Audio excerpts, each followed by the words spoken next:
Innovation in Game 2 of his 2013 Season 1 Heart of the Swarm GSL run against the incredibly powerful Macro Protoss Rain.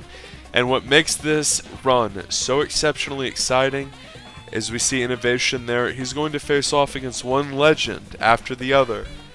This is not one of those GSL runs where you beat Keen and Myung-Sik upsets his opponent, so you get to go through him in the round of 8, and then somehow a guy like Armani wins in a ZVZ against Arca Rogue in the round of 8, and you get no. This was one of those runs where every god-tiered player you have to face off against. Every player who hadn't even touched the GSL and was a living legend in Brood War had come over. This was like the Dragon Ball Z Super arc where they have to do the goofy little tournament with the Zinnies, and it's like the best fighters from all the universes. You didn't just have to face the best Zergs from your era. As we see, it was already on 720, but I'm going to make it static just to be hard. You didn't just have to face Symbol, who was god tier at the end of Wings of Liberty. You had to face Roro, who was this exceptional Kespa player who came in the last GSL season and was fucking razor sharp in the eras that came after. And you had to face Flash, who was a A-teamer in Brood War. You had to face Innovation, who was an A-teamer in Brood War.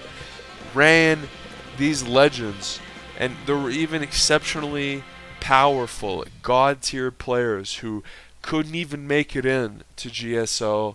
They couldn't make it into the 32-man tournament because it was so brutally powerful. Back in the day, you had players who were exceptionally good that just didn't make it. Now, the GSL is only 16 players, and that's still the case because of that. But back in this era, it was 32 players to start, and you were saying, wow, holy shit, that guy didn't make it in? That's incredible. And then what you had at the beginning of the Heart of the Swarm era was you sort of soft region lock, which was a joke.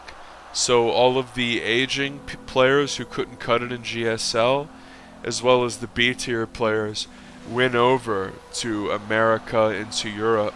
And that was where we had the aging but still exceptional MVP playing in Europe against Stefano and whatnot. Players like Teja were playing in Europe, and players like Polt, who was going to the University of Texas at the time, was playing in America. But then you had players like Revival, who were also playing in America.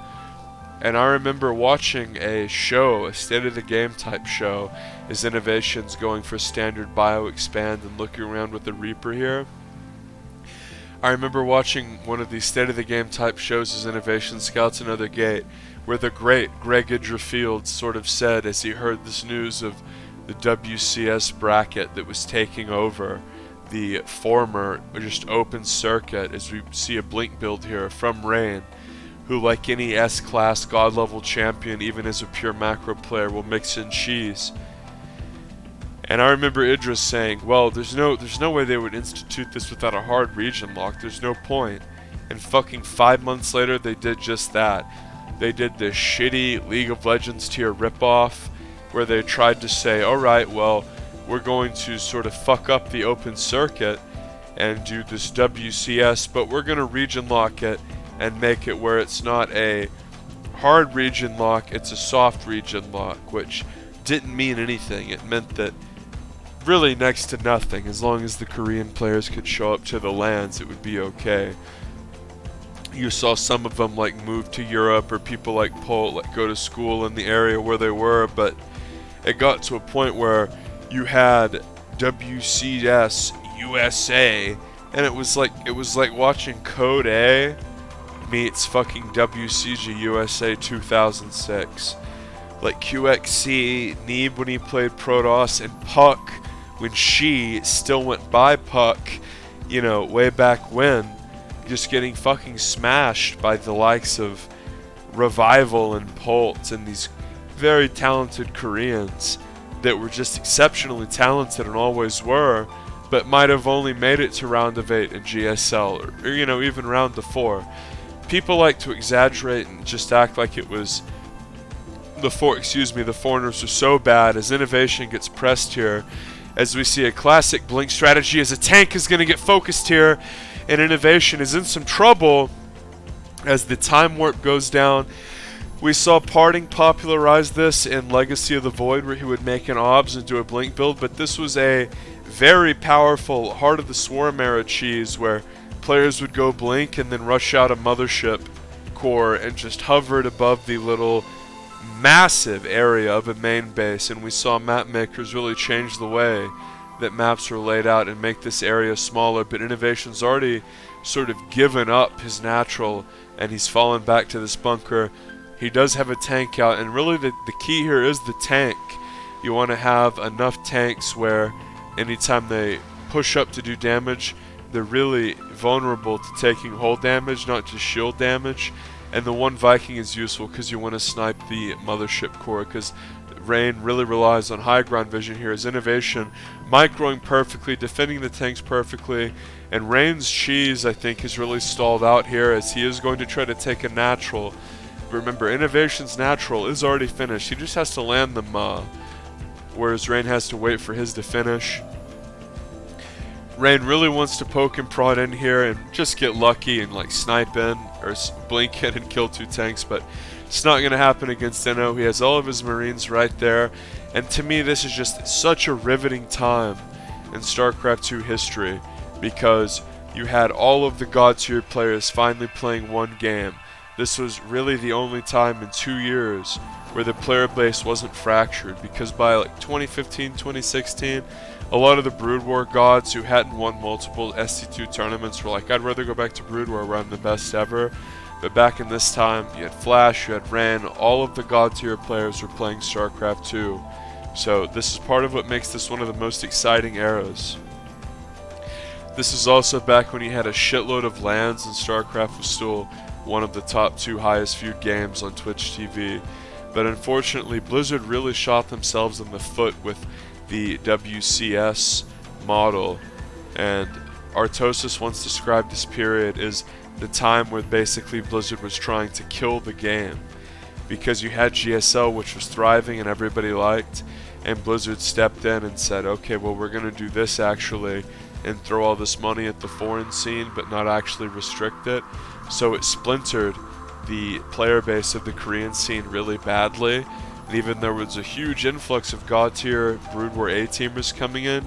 You had guys like Tasia and MVP and Pultz who were very good, you know, guys who had made it so far and oftentimes won GSL in MVP's case. They sort of went to another country to sort of beat up on foreigners, was the impression of many people. And Blizzard went in half-cocked. His innovation just has god-tier defense. Tanks on the high ground, Marines on the low ground to defend the natural. Just fucking beautiful. Factory coming out the spot. And notice how low innovation is keeping his money, squeezing out every little bit he can, getting the important upgrades. His micro was just so crisp at the time, along with his macro, which was bar none. Innovation's micro is something that people sort of underrate because it's consistently good. But his macro is the thing that really blows you away and you think about. Notice he has the patrolling Viking. Moving over here, just thinking I want to get all the map control, I don't want to get backstabbed, I don't want to have a Zealot warp in hit me like I did before. And the observer running in here and sort of saying, oh shit, well, I think I'm about to be attacked. DT's being warped in here. This was very interesting. Before DTs had DT Blink or Shadow Step, Shadow Stride. A lot of this is going to be on the Terran player delaying and playing around the Nexus, getting damage done. This is sort of one of those, oh, I'm going to delay the push with the DT and the Blink Stalkers, but they have way more than you're ever going to be able to stop. And here we see a huge pull as DTs come in, really relying on getting the damage from the DTs. Here is Rain, and Rain doesn't force field the ramp, which really sucks floppy for him. He's going to fire up the Photon Overcharge. Maybe he's hoping Innovation will split his focus, get fucked by the DTs in the main, and then just die across map as far as splitting his army and just not microing well and losing to the DTs goes. But It's his innovation. He'll fire up a turret in the main, start to defend the main with a little bit of scanning action. You love to see this. But Innovation has decimated the Protoss natural, and notice that both of Innovation's bases are alive. His +1 defense is about to finish, and because of the turret finishing, that DT will not be a risk. Notice that that freaking photon overcharge is still there on the Nexus, and Innovation intelligently leaves a couple units there at the turret. He's got a turret at his natural. He knows he's ahead, assuming Rain doesn't have like the top left. And whenever you play pure macro players like Rain and Innovation, you can almost count that out. Players like Maru, MKP, they'll take a corner base on your ass. They'll take one of the mains. They'll hide a base. But Rain and Innovation are so pure macro that even you might be thinking, well, macro, doesn't macro mean more bases, so shouldn't they want to take hidden bases? What I mean is they're straight up and honorable. These are guys who are almost just going to say to you, alright, here's my third. Yeah, it's fast. I don't think you have the mechanics to break it, lol. And they're going to grind you down. They're not going to rely on a hidden base and you, if you scout it, you just being able to bowl them over. They're not going to do that. They're going to do the thing that gives them the highest chance to win against someone they think they're better than. And Innovation is going to surge forward here as High Templar Storm is about to finish. This is going to come down to the storms as the siege tank siege. Filthy storms come down, and Innovation stuff is wounded badly, but unfortunately it's not enough for Rain, who was just barely broken with the razor sharp timing, and this series is tied up as two of the most god tier players to ever touch the game are going at it. That's not a fucking exaggeration. We're talking about multi-time title winners in both games here. These are freaking legends, and at one point in their career they were finally giving it all for this one game and at their top level, and that's fucking beautiful. Sub and hit the bell notification. You don't want to miss the next game, brother.